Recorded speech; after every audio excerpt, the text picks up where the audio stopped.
big welcome back to the Nick Elston Show, Season 5, Episode 21. Count them. I am, hence a grey in the beard. It's been a great season so far. Thank you so much for liking, subscribing, all that jazz. You know I'm not a details guy, but I do guarantee you great guests every single Monday, and today is no exception. I have the wonderful Sam Neffendorf. Woo! Yo, yo!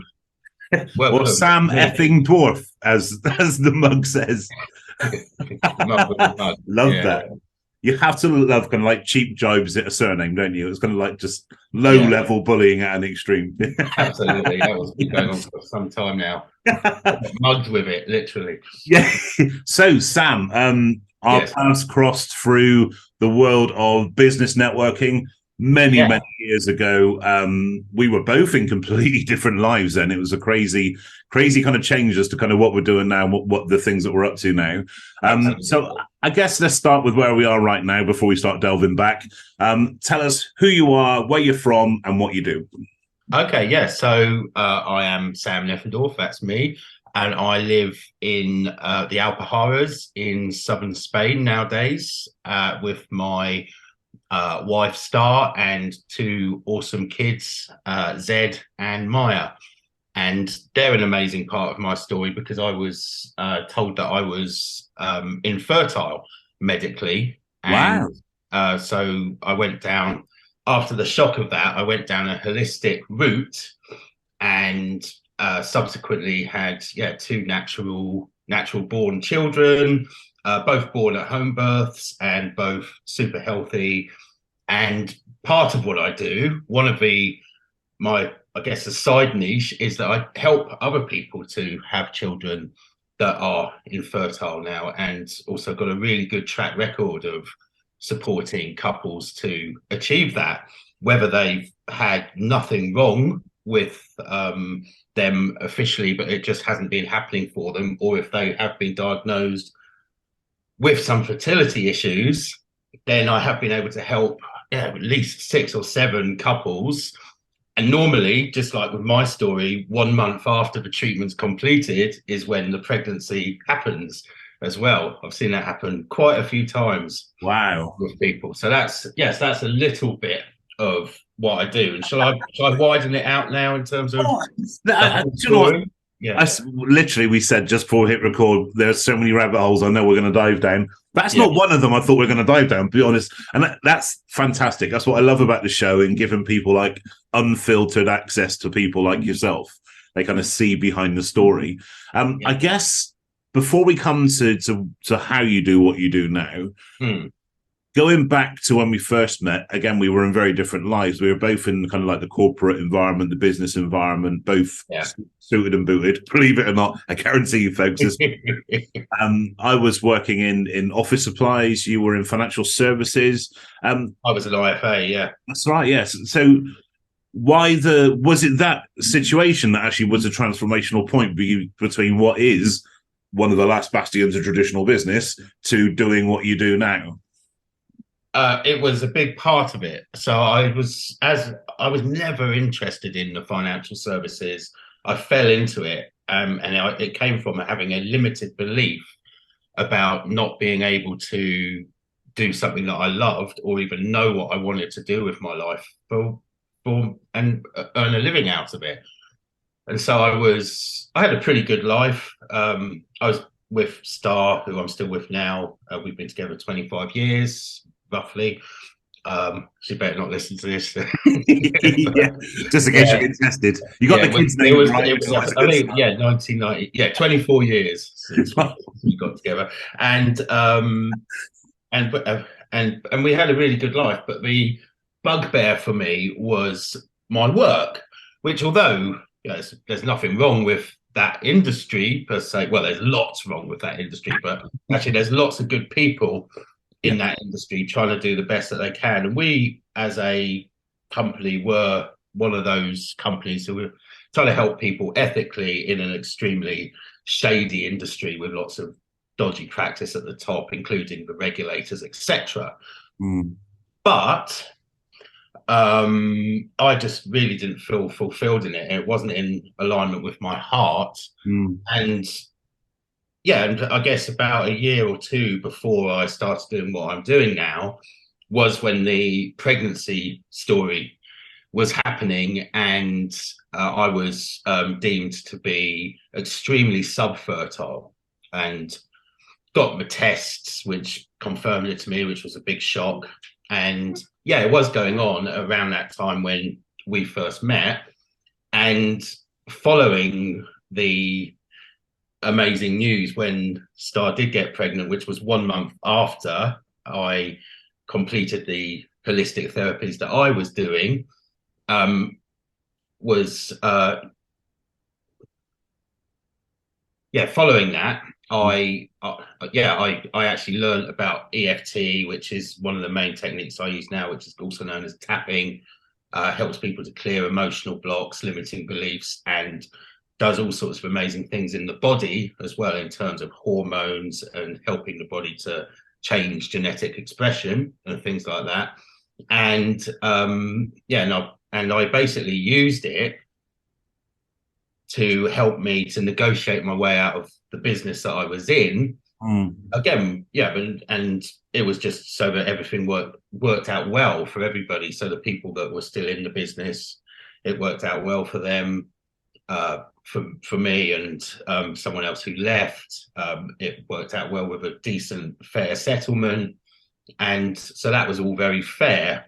And that just through being able to use these techniques, then that enabled me to really change my life and step into something that I really, really love, and which I've evolved massively now as well. And with your evolution came a growth in hair. Indeed, yeah. And I gotta say that as a throwaway line, but absolutely, it was interesting to see, like, literally just you kind of morph into the you that was you. It wasn't the suited and booted kind of version that, and I absolutely get that, by the way, because I've had the same experience. But it's an interesting one that you kind of, it allowed you to be you, I guess, and be you in the same environment that you were being the professional suited and booted you before, but it never affected you. Had the same level of respect, you had the same level of interaction. Is that a limiting belief in itself, that actually how we dress and how we go about our professional lives? Because if I look at my kind of transformation from being suited and booted at that point, and then and where I am now, that it's really interesting. It's like the evolution of man. It went to like trousers and a waistcoat and the shirt. The waistcoat left, just shirt and trousers. Then it went to jeans and shirt. Then the trousers left. Yeah, exactly. Yeah. So all these things kind of going through. I mean, is that a limiting belief in itself, do you feel, that coming away from having to dress a certain way? There's a uniform, isn't there? And it's, people love to conform, or they think they love to conform. And that really fits in with the values that we all take on. Everyone has a unique version of happiness, and fulfillment of your own personal values and what you see as important is really what leads to the state of happiness. And we get this mind control sort of drilled into us that we all want the same goals. We all want to grow in terms of the society's goals of the big house, the cars, the traditional life, whatever, and being smart, wearing the uniform that fits in with the with conforming. And to be fair, I see a big breakaway in that now. It seems like that is not such a big part of business anymore. People do seem to express themselves and be able to wear more relaxed clothes, at least. I think that has sort of evolved in some ways. But you can totally break away from it. I don't know. Are you still in that environment, or have you really? It's interesting. Is that the fear was there? It's not now, for sure. It's not now. But I think that comes with. I think it comes with a few things. I think it comes with having confidence in yourself, to actually being prepared to lose. So if people don't get me, then that's absolutely fine. I'm not going to be a good fit anyway. I think you can't deliver authenticity if you're not, in this instance, dressed authentically. But the fear is always in my head. So the fear was, if I don't go suited and booted to a law firm, for example, is one of the kind of the, I guess, the last bastions of business kind of thing, that I wouldn't get that gig. But actually, the reality was far from the truth. The reality was actually it stood me out because I wasn't doing something that everybody else was doing, and it was authentic in that sense. So it is an interesting one. That the limiting belief actually in this instance was in my own head. I was telling myself if I didn't go kind of smart, semi-smart, I would lose that. I wouldn't get on well. But the reality was very different. But I guess most people don't see that because they don't cross that line to test it. It stays in our head and it keeps us there. It can be. And then, maybe you don't want to do business with the people who insist on you not being yourself. Perhaps there's plenty of business for people who are more free thinking and are choosing to live through their own values and their own fulfillment. And dress is a shallow representation of that, but it does still show what's on the inside to a degree. It does. I think, especially in the kind of the rise of the personal brand, it's what people kind of really stand out. And like I said, even how many years since we met, kind of saw each other, and still remembering that the growth in your hair change. I never remember people's hair change. Usually, I'm not that weird, I promise. Kind of, but not. But it's an interesting one. Are you get kind of bookings? Are you the guy with the beard and the cap? Yeah, we want to book you. How does that work? That means I can never shave again. I've got to maybe force myself too much the other way now, but by the by. You become a parody. Yeah, exactly. Yeah, a parody of myself. So to some, I know that will be, it's a very diverse audience we have on the show. Really kind of cross-sector, lots of different walks of life and stuff. But I know to some that's still going to appear a massive leap to go from that world that you were in to the world that you're in now. Was there something kind of in your youth or childhood which kind of lent you more to thinking holistically, for want of a better word? What was Baby Sam about, and what was kind of education and growing up like for you? So I had a very happy and positive childhood on the whole. So I haven't got one of these big trauma stories that a lot of people have, which drove them into different things. But of course, I've still got lots of little t traumas. Cool. And those are actually the ones which really shape you, because you can't identify them so much as so when someone comes to me and they've had a basically happy childhood, or and they can't identify big traumas, there's way more detective work to find the tiny little things which actually have led to beliefs forming and then are colouring their life in ways that aren't serving them anymore. Now, you may remember, because I did a foresight or a talk at BNI or something on this one, but I had a terrible incident that happened to me when I was 5 years old or 6 years old at school in the canteen, where the dinner lady wouldn't let me have a second helping of lime jelly. And I remember that. It was such a great talk. I do remember that. And it was and that was all about stuffing down anger, because I couldn't be angry with her, of course. I couldn't scream and rage like I wanted to, because I was just, so I went into what's known as a freeze response, like fight, flight, freeze. And so that effectively, although it was such a tiny little thing, or it seems that as a rational adult, to the 6-year-old me, that was massive. I'd had my I'd been stamped on. I wasn't allowed to have something everyone else was having. I'd had an authority figure force me what to do. So I became massively anti-authority at that stage. And I'm pleased to say that I still maintain that, but in a more healthy way now.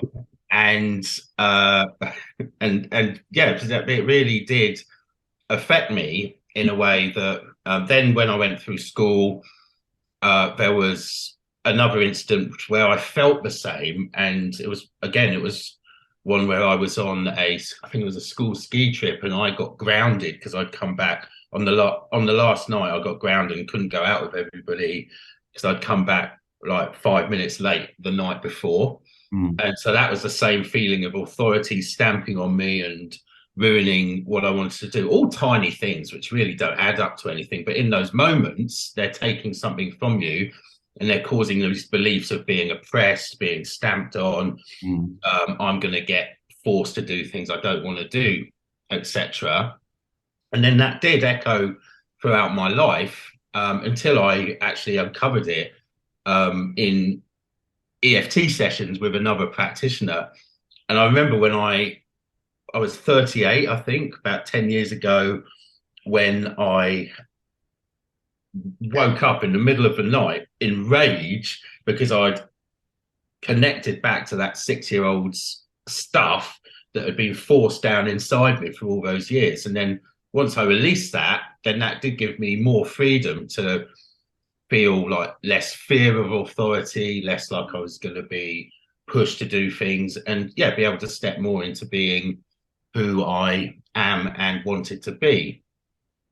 So I think that kind of answers the question. Yeah, no, absolutely. Yes, it's fascinating stuff. So I guess to the backdrop of the past kind of like 2.5 years, that with things like lockdown and enforced measures, has that kind of been something which has played to that kind of authoritarian kind of feeling? Well, we haven't taken part. So where we are, we have an amazing community of people who've really, so we were all together. We were continuing to live our lives. We didn't, as we're seeing now, it's really being shown that most of those measures were complete nonsense.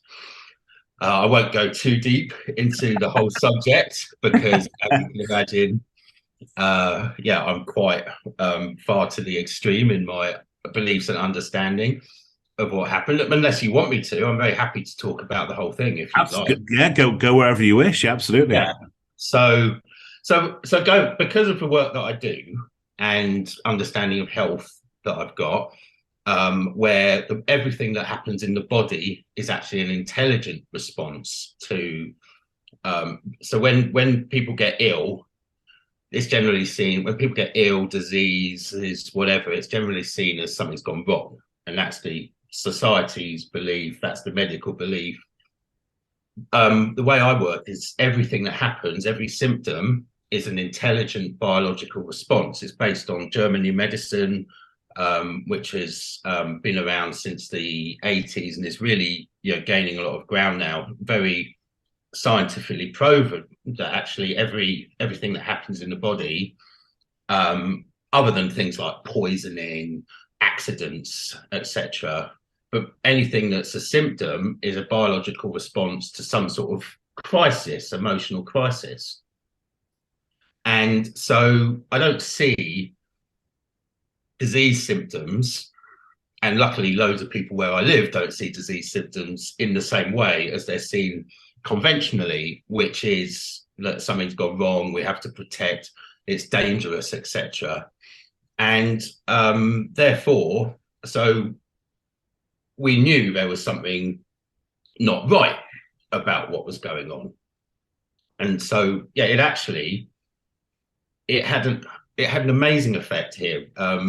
We built a huge community where there's hundreds of people who all are now way more connected. All different groups that were separate are all really connected now. So small communities here and there, all connected and all working together. We were building like networks of all sorts of things. So it was getting back to networking, but in these sort of communities, everyone growing food, holistic health, so many things going on. So it was really amazing here. Now, I don't really want to delve down the whole conspiracy rabbit hole at this stage with you, but there's a lot of, there was a lot about that, which was, even it's been a bit, you can see like it was disclosed that the governments all around the world used fear tactics, and they had teams in place to actually use fear tactics to get people to conform way beyond what was needed. I think the UK was one of the better places, I understand. And Spain actually was really good after the initial lockdown, which was horrific. The first one, like the kids couldn't go out for 6 weeks even. So it was, and back then, of course, no one really knew what was happening. So, but once we came out of that, it did become very, very free here. So it didn't affect us. Of course, it affected us. It affected everybody, but a lot of the effects of it were very positive. And I think that it was a really good time for people to have a look at their inner world and understand what's going on for them. Absolutely. Because it triggered so much in people. And I did a lot of sessions online as well, helping people to deal with the fear, the fight responses. Well, you couldn't fight it. You couldn't run away from it. So you could only freeze or have the other response, which is known as a fawn response, which is where you comply and do everything you're told. Even though, like, it's a bit like Stockholm syndrome, where you comply because to your oppressor, basically.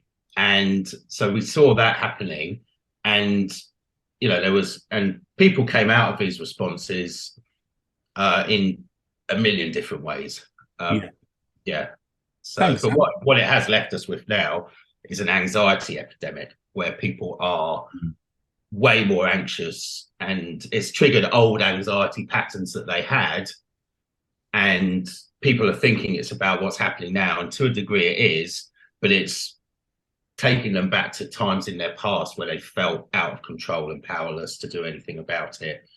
And so it can be used, it can either be quite crushing, or it can be used as a gift to help people explore backwards and find those things and release themselves so they can become free of those sorts of areas of their life.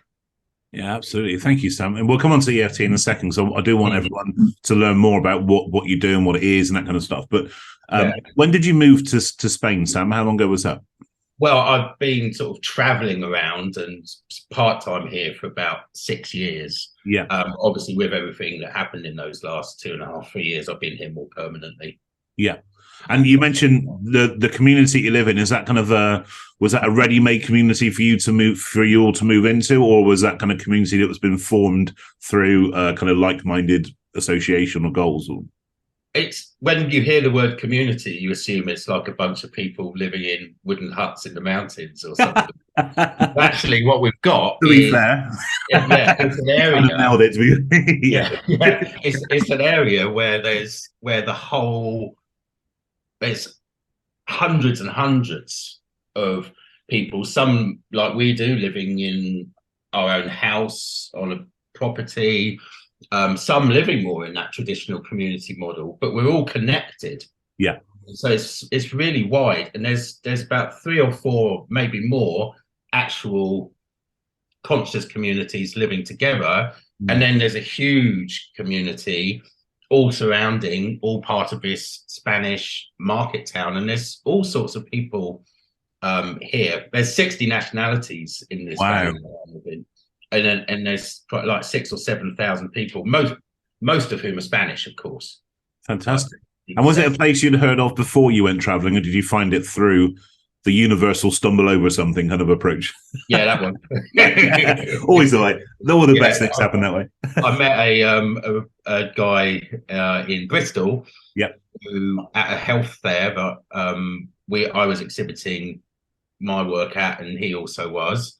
And then he phoned me up, and he wanted from Spain, and said he wanted to come on my EFT training course. And so he came over to Bristol, stayed with us, and we got to know about where he lived. And then Star and I had we were renting at the time. We'd sold our property in Bristol when we thought, wow, the house prices can't go any higher than this. Of course, they've doubled. But we used that money to create an amazing life for ourselves here, so it's all good. And he came and he told us, and we were renting, and we were we were expecting it to be a long-term ongoing rental, but of course life changes. The landlord lost his job in America and wanted to move back, so suddenly we had to move out. And we were like, oh, should we move back into central Bristol? And then no, let's move to Spain. let's try that place that David told us about. And so, yeah, and that was what we did. And when we came here, we had no idea what it was like. There was a nice little Montessori school forming for our son, who was 4 at the time. We thought, well, that looks nice, a nice place. It all seemed like a very quiet place, but wow, when we got here, the life is just incredible. As I've got a bigger social life here than I had in Bristol. Wow. And it's just, you could do something amazing every day of the week here if you really wanted to. It's amazing. And it's warm. You'd never get any work done if that was your... Yeah. So are you truly being heard in life and in business? And think about that genuinely. If the answer to that is no, then you've found the right event. If you want to give yourself that boost personally and professionally, come along to Find Your Voice Live. This will change your life. This will be the game changer that you've been looking for. It provides me with the confidence in myself to prove to myself that I can do it, I can get up on stage, I can speak. There's absolutely nothing to be nervous about with these events. It's very, very open, very, very relaxed. Help my confidence go from here at the beginning of the day to here at the end of the day. Hey everyone, my name is Nick Elston. I'm an inspirational speaker on the lived experience of mental health and a transformational speaking coach. I'm the founder of Forging People, and Find Your Voice Live is our flagship event where we cross the boundaries of personal development, mental health, transformation, and public speaking. Your ability to speak, to deliver any message to any audience with clarity and power and emotion will have an ultimately defining impact on your success by your own definition of that really subjective term. Speaking is life, speaking is business, speaking is education, and that's the thing that we focus on most. What I find is that people are here for many, many different reasons. Some people do absolutely want to be a stage speaker or a professional speaker. Some people want to be able to represent their business or to lead a team or inspire a movement or create a story. But even actually, some people want to be here just because they want to be heard at home. Maybe they don't feel their opinions being heard, that they can't say yes to the things they want to say yes to or no to the things they want to say no to. Again, this is where personal development meets mental health, meets public speaking to create a real positive impact. At the end of Find Your Voice Live, you will walk away with massive confidence around delivering your message. The ability to stand up and deliver means you will enhance your self-esteem in an amazing way. You will also have the skills and tools and tips and techniques to not only deliver a presentation, but to structure a presentation, to find your audience, to be able to deliver emotional storytelling to help your audience feel and make them want to be part of your tribe, make them want to be part of your following, and really tune into what you're truly about, to truly make yourself heard in life and in business. If you're sat on the fence, if you're still not sure, take the model that I use, say yes, worry about it later, and I'll make sure that you're looked after brilliantly. Myself and my team will make sure that you have an amazing day, transformational day that will have the desired positive impact that you want to achieve.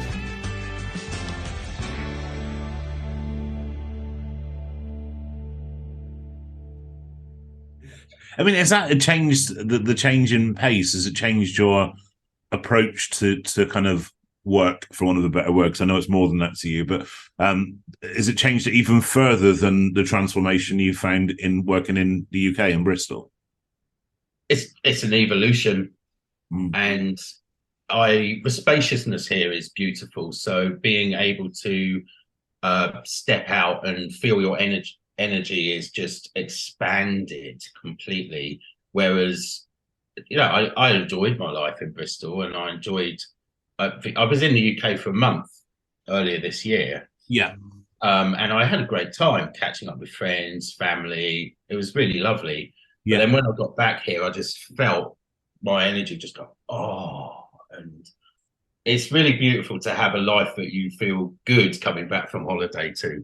A lot of people struggle to, when they come back from holiday, they're like, back to the grind or whatever. But yeah, exactly. Yeah. I'm really happy to be back. Not that I had a great time, and I'm happy to be back. Yeah. And did you find kind of being away from like kind of family and close friends and stuff? We get a lot of visitors. Nice. Yeah. That's another thing but the original question you said was about work, and I have to be quite disciplined with that. Yeah, I bet. Yeah, I also have got a lot of freedom with it. And what I really do most of the time now is I just see clients Monday, Tuesday, Wednesday. And then the rest of the week is very flexible. Doesn't mean I won't work any of those 4 days, because sometimes I feel like making video on Sunday or whatever, or I do sort of more networky things. Yeah, I run retreats as well sometimes, so it's just very flexible, and that's the way that I like it to be. Another thing I do is I make sure I'm doing sort of educational stuff with my son some of the time as well. So always make sure there's a lump of time for that. Fun School of Dad. Yeah. Everyone needs a lump of Sam time, right? Absolutely. So in terms of what you do, we kind of talked about how you got here and how you do it, in terms of what you do, but how you do it. And so all I can say is this, and you may not have even realized what an impact it was, that you first kind of showed me this. It's called matrix re-imprinting, was that right? Yeah, matrix re-imprinting. Yeah. It's a form of EFT tapping where it includes visualization as well, which enables you to go deeper and connect to your younger self in some way and help them deal with a situation differently. So I spoke to you about a challenge I was experiencing. Very, very tough time, as it turned out. In the end, at the time, I was masking it extremely well, because you do that in kind of networking and that kind of stuff, don't you? And great. Yeah. And obviously, as you can all understand now, I reached out to Sam because Sam is just a very personable guy. So he invited me to his place down in Bristol, and so he did this thing which I started out saying I'm not a great person for visualizing, and I remember my head blew off. It was I say proper nuts, but coming from me, that's a huge compliment. But I didn't realize at the time what a formative part of my journey that day was for me. So actually, it's the first time I probably got a chance to thank you. So thank you for that. I think because it opened my eyes to, I guess, some of the things that you skirted around already. It's opened my eyes to actually, as part of the journey, firstly, there's no one fix all for everybody, and that a lot of these challenges I was experiencing actually weren't what the challenges I thought they were. It was, like you said, it was the smaller things, the things that happened along the way. And that really showed me that. It showed me I could visualize, but also showed me there's a different way of healing other than the route we've always been trained to kind of, or kind of conditioned to believe. And it did form a part of my journey. So from me to you, thank you very much, buddy. Real pleasure. I remember that. I got goosebumps. I felt quite emotional. Yeah. It's the start of that you said, I don't think this will work for me because I can't visualize very well. And then at the end, you were like, I could feel the rain on my face. It genuinely, it was mind blowing. And like I said, it's the only thing I've ever felt without the aid of narcotics to the same extent. I guess without the aid of narcotics. I don't know what was in the coffee that you gave me with the butter and the coconut. The bulletproof coffee. I'm actually drinking that today for the first time. Yeah, bulletproof coffee. Yeah. So anyway, tell us all about kind of emotional freedom technique or tapping, EFT, and also matrix re-imprinting, because I find that stuff fascinating. Tell us kind of like how you do it and what it does for people. Yeah, so essentially it is a psychological form of acupressure. So you do a very simple tapping technique where you are tapping on where some of the points where an acupuncturist would put needles. So it's great you have to use the needles. And although I love acupuncture as well, and I do have that because it can be just lovely to just lie there and have that done for you as well. But you're doing the tapping at the same time as connecting to specific emotions that you're feeling in your body, and then the events that those emotions are a bridge to. So let's say you've got a feeling of anxiety in your stomach. People often feel things in their stomach and their heart, that sort of core area of their body.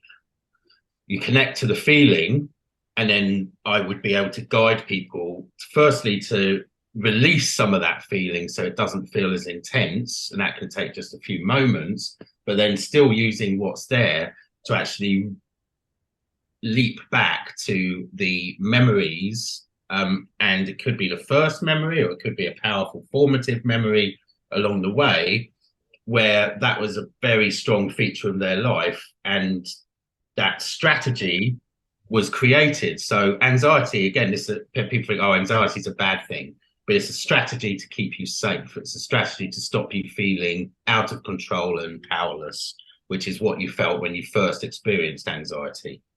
So there's a beautiful quote by Milton Erickson, who was an amazing hypnotist, founder of modern hypnosis, that every problem was once a solution.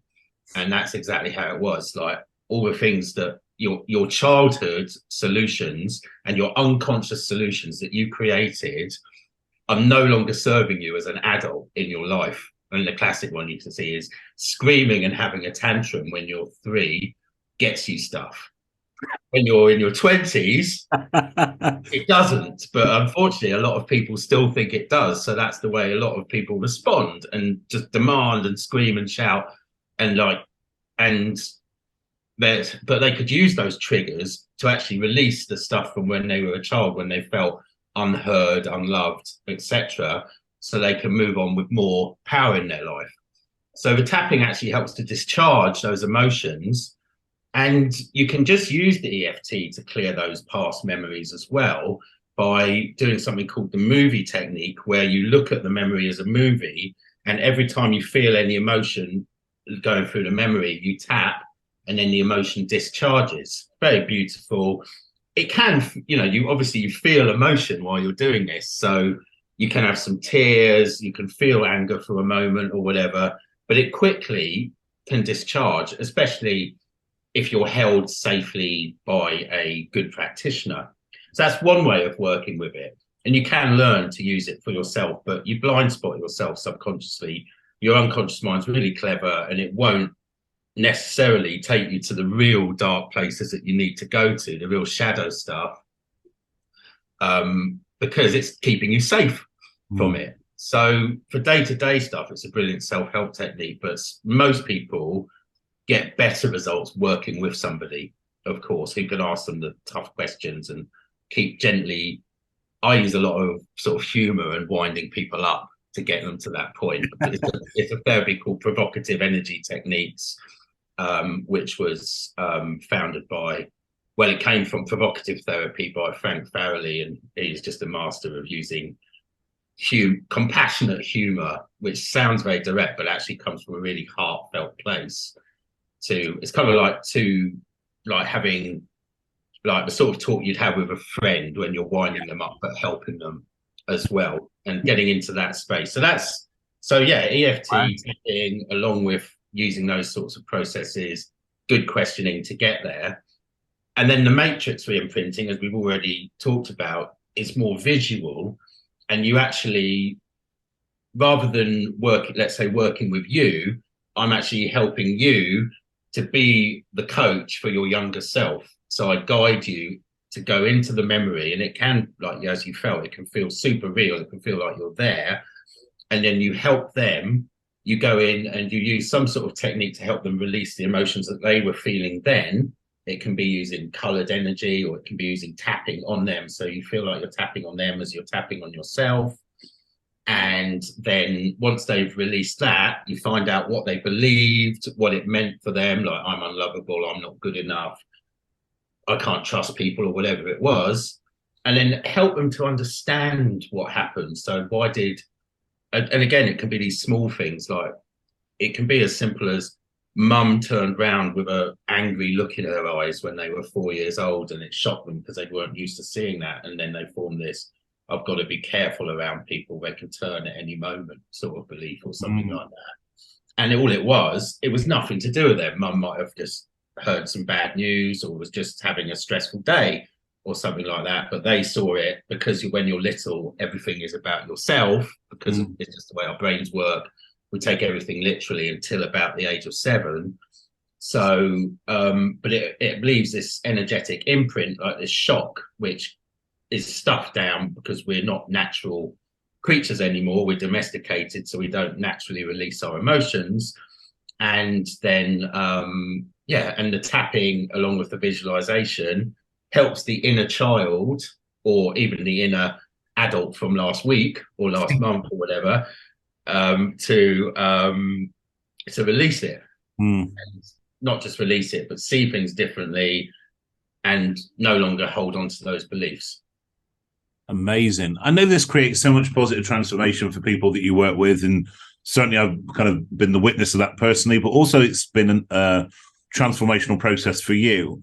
Yeah. If these things, and I've had this conversation with a few people that have been on the show before around things like hypnotherapy and maybe kind of energy work, like Reiki and that kind of stuff, but if all of this stuff creates so much good, and this probably will lead back into a conspiracy theory conversation, why is this not something which is more mainstream? Because by default, if something isn't mainstream, that some could then start to consider it as woo-woo and not want to approach it when it could create a lot of good. Yeah. I mean, you only have to look at EFT to see it's not woo-woo. It started out as, yes, it's acupuncture and Chinese medicine and holistic and energy and meridian systems and all that. And now there's a huge body of really well-researched evidence showing exactly what it does in the brain and what happens in the brain, the nervous system, even the genetic expression in cells. Beautiful work done. Probably the most well-known now is Peter Stapleton in Australia, and she's done huge amounts of studies. So it's becoming quite mainstream. Good. American Psychological Association does allow it for CPD. So that's been going for a few years. So it is an acceptable form of psychology. Yeah. There have been dips into it in the UK, but of course it boils down to politics and control. Yeah. And it does threaten the existing paradigm. And so there'll be a fear lack-based mentality around that it's going to be, because it can be really, really effective really quickly. It can take away from what they're doing. Yeah. And I don't think that, I'm not like, oh, we shouldn't use any of that medicine or anything like that. It's really valuable times to be using conventional medicine, and especially in emergency situations. You can't wave some Bach's flower remedies under someone's nose when they've just had their leg smashed up in an accident or something like that. They need to be have some good medical treatment. But for chronic health and ongoing mental health stuff, then it's really important that these techniques are used. And there are some ways that they are starting to be as well. I mean, the other one is, you mentioned substances earlier, narcotics, but actually psychedelics are now becoming very widely used, certainly in America, for working with depression, anxiety, like psilocybin mushrooms, LSD, ayahuasca. Those sorts of things are becoming more mainstream now. So I think we'll see a massive evolution in that area of people using those sorts of consciousness expanding ways to resolve things. They're great. They're not necessarily for everybody, though. They can be too much for people. So you can, as you can actually feel those experiences of, you can get into that subconscious stuff through things like matrix re-imprinting and EFT. You can, and I actually do work with people to help them to integrate psychedelic experiences or prepare for them as well, if they're doing it as part of a healing thing. I don't sell them or give them or anything, but I help them at sort of either end. In conversations like this, let's say if they're going off to a facility in Holland, or if they're working somewhere in the USA or something. So I think these things, they can't be stopped from coming in. There will be a pushback from the sort of authoritarian regime, or whatever you want to see it as, against them. But ultimately, the evidence is so strong that people will just use them. And so it's making sure that happens in the best possible way. Yeah, absolutely. I think for all and thank you, by the way, I really appreciate, I love the way that you talk about things, because it makes kind of a real, to some can be a minefield of a conversation, actually make it really palatable. So thank you. I guess I'm hoping that there seems to be a kind of a global consciousness shift for all the fear and the crap that we've been kind of dealing with. Yeah. There's also seems to be a very much a rise of humanity in its truest sense. Yeah. And taking, like you said, more of the things that we're talking about today, taking more of a holistic approach to things. Have you noticed that yourself working within the space? Yeah, that's really accelerated, and it's been going on for a long time. And again, this is unstoppable because this goes with like cycles of time and all sorts of cosmic crazy stuff. You can't stop this happening. There is this whole like, the old systems are going to kick back against it. But it's what we create and what comes of it is what's really important, because there will be a desire for it to be controlled. And that could lead into a shadowy path with things like central bank digital currencies, which are very widely being talked about now, giving total control. Like in England, I was shocked how hard it is to use cash. Yeah, absolutely. I was going to say that. Yeah, absolutely. Whereas that's out here, they'll find it much harder to get rid of the cash. Like people love cash, but yeah, there will eventually cash will go. Ultimately, it will go. There's no doubt about it. So, will people then go into this more controlled thing, or will they be free with the use of more of an understanding and use of cryptocurrencies, which will become more stable and secure as they evolve, and they don't become this wild, speculative, make a quick buck sort of thing? They can actually become stable, have a value, and that's on its way. And so that's something definitely people should look at, and look at the pantomime in the UK now. It's obviously it's just theatre. It's not real. I mean, so that's all stuff for context. For context, we're recording this on the 25th of October, and as it stands, we have 3 prime ministers in the past month or so.